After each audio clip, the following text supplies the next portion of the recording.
Things get harder. You want innovation that's going to enable simplification, standardization. Cool, so planning, operation, decommissioning, Kent's across it all. Where are you seeing the biggest challenges and opportunities across the wind sector at the moment? There are many.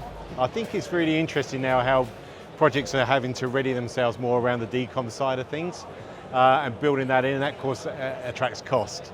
So we're seeing a lot of projects where they're now having to take that on board and understand what the consequences are and the risks associated with that. So that's quite a challenging area for now for the developers. I think in the early planning phases, you look at a lot of the developments, especially around UK waters, of course you've gone for the easier stuff, right, with the easier soil conditions. Now it's getting more and more challenging. So a lot of reiterations of designs, a lot of survey data that has to be taken into consideration. So the very early phases, trying to lay out your site and get the optimum solution whilst thinking about cable routing and substation locations to get the optimum price, it's become very challenging in that sector. So bookending it really, that early planning phase and building in that decom readiness for the future. Yeah, sure, and we're seeing loads of projects developing at the moment. So how are you seeing that evolution across the value chain? Because obviously we've had wind farms in the UK for a while now, but there are like decommissioning's quite new. There's innovations that are trying to come on. How do you see the state of play? Well, I think from an innovation perspective in the UK, we're seeing this potential for these deep water foundations, which sort of leads on a bit to the easier sectors and seabed areas that have already been addressed. And you're now looking at those deeper water foundations, which I think is a fascinating area and a huge opportunity.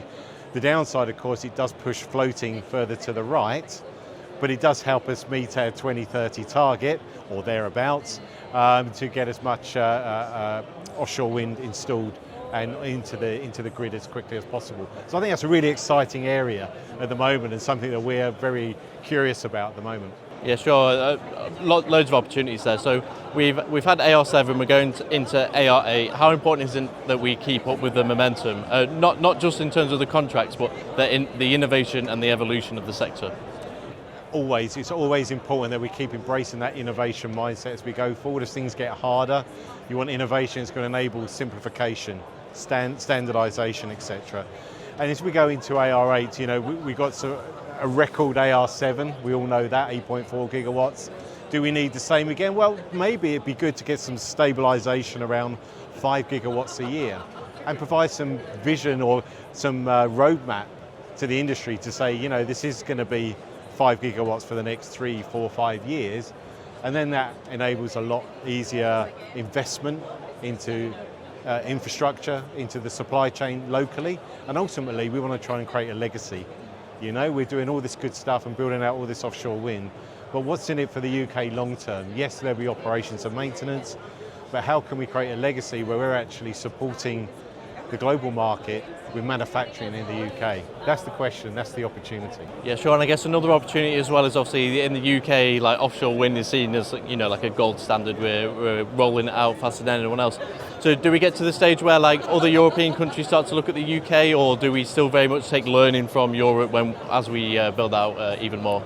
They're looking at the UK today. Everyone's tried to be cute and do something a little bit different. In many cases, Germany, Denmark are two examples, that's failed, And yes, the CFD is not necessarily the utopia, the best solution. However, it works, it's proven. It needs some reform every now and again to keep it relevant, and that will continue. But I think people are looking at us. And I've just come back from Australia and Vietnam in the last 2 weeks, and we can see everyone's talking about CFDs, everyone's talking about these mechanisms to enable wind to start in those two locations, which is really exciting. But yeah, this isn't just UK, Europe, this is global. We're being looked at globally, we should be proud of that as an industry.